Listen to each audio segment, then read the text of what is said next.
One day, O was in her backyard and she was playing and having fun. There were butterflies in the yard, there were bees in the yard, there were birds in the branches above the yard. O was thinking about her birthday that had happened the day before, and she had a very good time. And there was a birthday cake, and there were presents, and her friends were there, and it was a wonderful experience. Well, except for one thing. One of her friends had to work and couldn't come to her birthday party, and a little bit, a tiny bit, just maybe a smidgen, O was sad. She wanted her friend. She was wishing her friend could come, but her friend was unable to come to her birthday party. O sat down on a rock in the garden and because she wanted to think about things, and suddenly she realized, wait a minute, is there clouds in the sky? I didn't see any clouds earlier, but but I'm in the shadows now. I'm in the shade. And she looked up, and you know what she saw, of course. She saw a giant, a huge giant. It was Paul Bunyan himself. Paul Bunyan had missed her birthday, but here he was. And oh, jumped up and she said, Paul Bunyan, I'm so glad to see you. She was so excited she could hardly talk. And she ran over, she jumped on one of his boots, and she hugged his ankle. Paul Bunyan laughed. Paul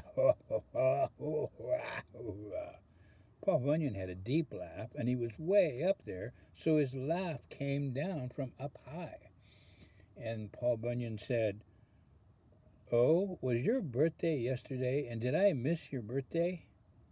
And O said, Yeah, Paul Bunyan, my birthday was yesterday, and I didn't see you, and you didn't come to the party, and you didn't even send me a present. And then O said she tried to be brave and she tried to be cheerful. And she said, But Paul Bunyan, that's okay. That's all right.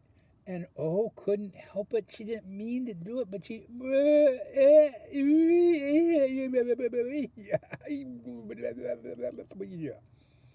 That's right. O didn't mean to, but for some reason it made her so sad that Paul Bunyan hadn't come to her party that she cried. She didn't cry for very long because Paul Bunyan said, Well, I'm here now, and I'm very glad to see you. And I did have to work yesterday, but today I had some time off, and I thought I would come down and visit.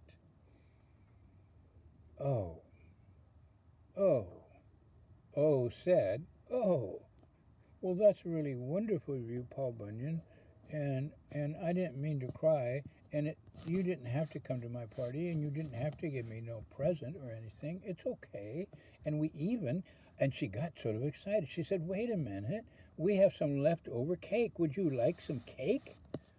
And Paul Bunyan said, "Well, of course I would like some cake, but you know, when I eat cake, I have to eat like a whole cake, maybe two or three of them." And O said, Well, we don't have that much, but we could give you a little taste. We have about a half a cake left. And Paul Bunyan said, Well, why don't you cut off a piece? And why don't you, and then I'll eat the rest of it, and we'll both have some. O ran up the steps into the house, grabbed the cake. Her mom and dad were sitting at the kitchen table working out some paperwork that had to do with their taxes. And taxes always made them grumpy. And they said, Where are you going with the cake? And O said, Paul Bunyan's outside, and he wants some cake, and he came a day late for my birthday, and we're going to celebrate it a day late, I think. And they laughed, and they said, Oh, that's wonderful, honey. We know that you felt sort of bad because Paul Bunyan had to work. Yes, you can take the cake. Just go outside. Be careful going down the steps. O took the cake. She went down the steps. She went over to where Paul Bunyan was, and Paul Bunyan was standing there, and he had a funny smile on his face. O had to look way up to see the funny smile, but she liked looking at Paul Bunyan's face, and he had in his hand, she noticed, the end of a rope, and the rope went around to where some bushes were, and behind the bushes was where the rope was, the other end of the rope. And O looked at Paul Bunyan, and she looked at the rope, and she set the cake down, and she cut a piece for herself, and Paul Bunyan reached down with his other hand that didn't have the rope, and he grabbed the rest of the cake and he popped it into his mouth, and he said, well, that's a good bite anyway. It's a very delicious cake. O ate her piece of the cake in 3 or 4 or 5 or 6 or 7 or 8 bites, chewing very carefully all the time. Oh, the cake was so good. But then she got curious and she said, Paul Bunyan, what do you got at the end of that rope that's behind the bushes over there? And Paul Bunyan leaned down a little bit and said, oh, I have your present, your birthday present. It's your 4 years old birthday present. And O said, really? You have to have a rope for it? What is it?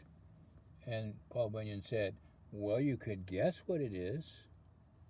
So O started guessing, and she said, is it a crocodile? And Paul Bunyan laughed and said, no. And O said, is it an elephant? And O laughed again. Paul Bunyan laughed again and said, no.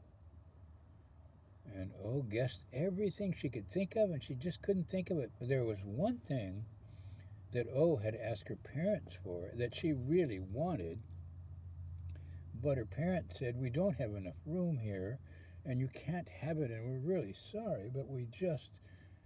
And so O had said to her parents, please, I really would like for my birthday a pony.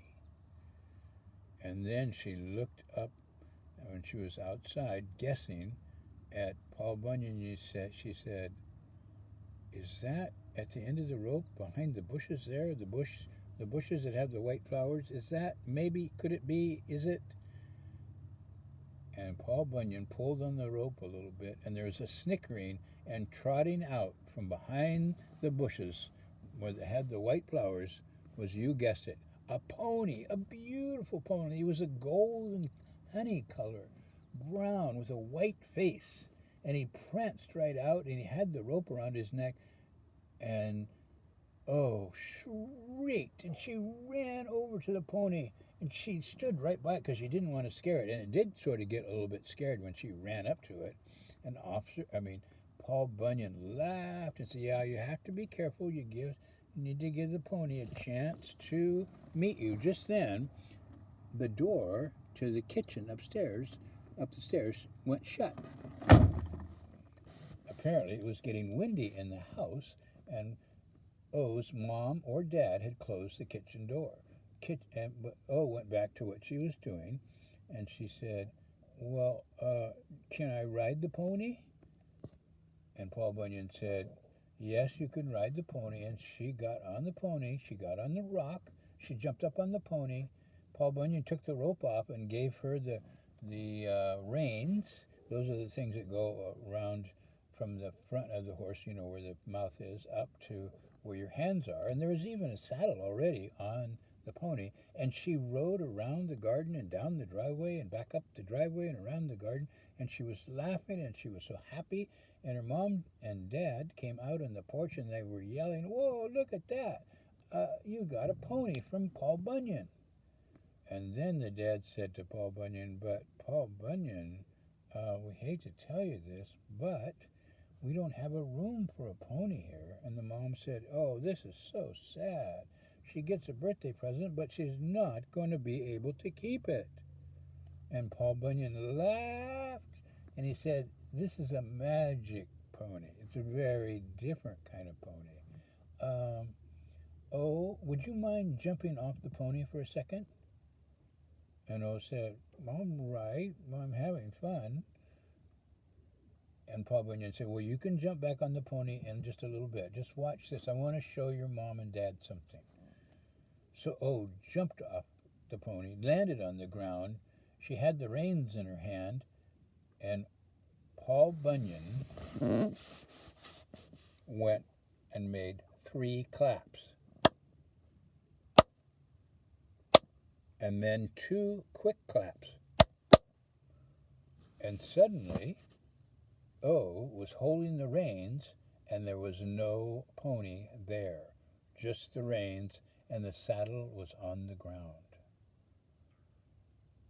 O looked at her parents. Her parents looked at her. All three of them were very surprised. And they said, Paul Bunyan, how can you do that? And Paul Bunyan said, well, there is in the world, of course, if you're a giant, and I am a giant, such a thing as magic. Watch this. Paul Bunyan did the same thing, but in reverse. He went,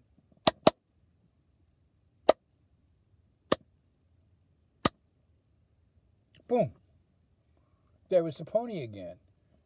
There was the saddle back on the pony. And the girl, O, was holding the reins. And she squealed and laughed. She was so happy. And she said, can I do it? And Paul Bunyan said, yes, you try it. If you want the horse to disappear, you do 3 slow slaps and then 2 quick ones. If you want the pony to appear, you do 2 quick ones and 3 slow ones. So O started to think about it. She thought about it. Wait a minute. Why don't I see if I can make it disappear? I don't really want to make it disappear, but I guess I can make it appear again, I think. So she went,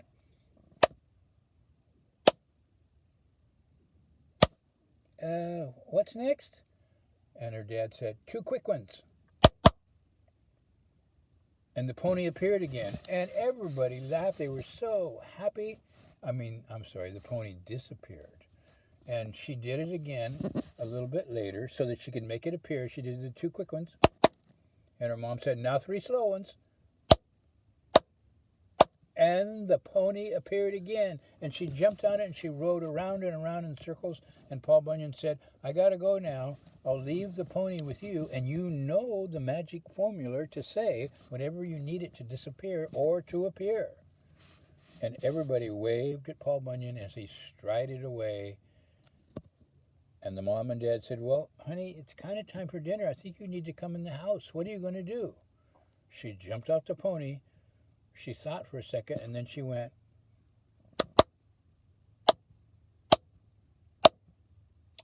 and the pony disappeared. And the girl, when O got into the house, she told her parents, even though they knew most of the story themselves, but she told her parents all about her adventures, all about her second birthday that happened the day after her birthday. And she said, that is the best present I ever had. Plus, the dad said, you learned about magic. And the mom said, yes, magic is very important. And that, unfortunately, is the end of our story. Cheers.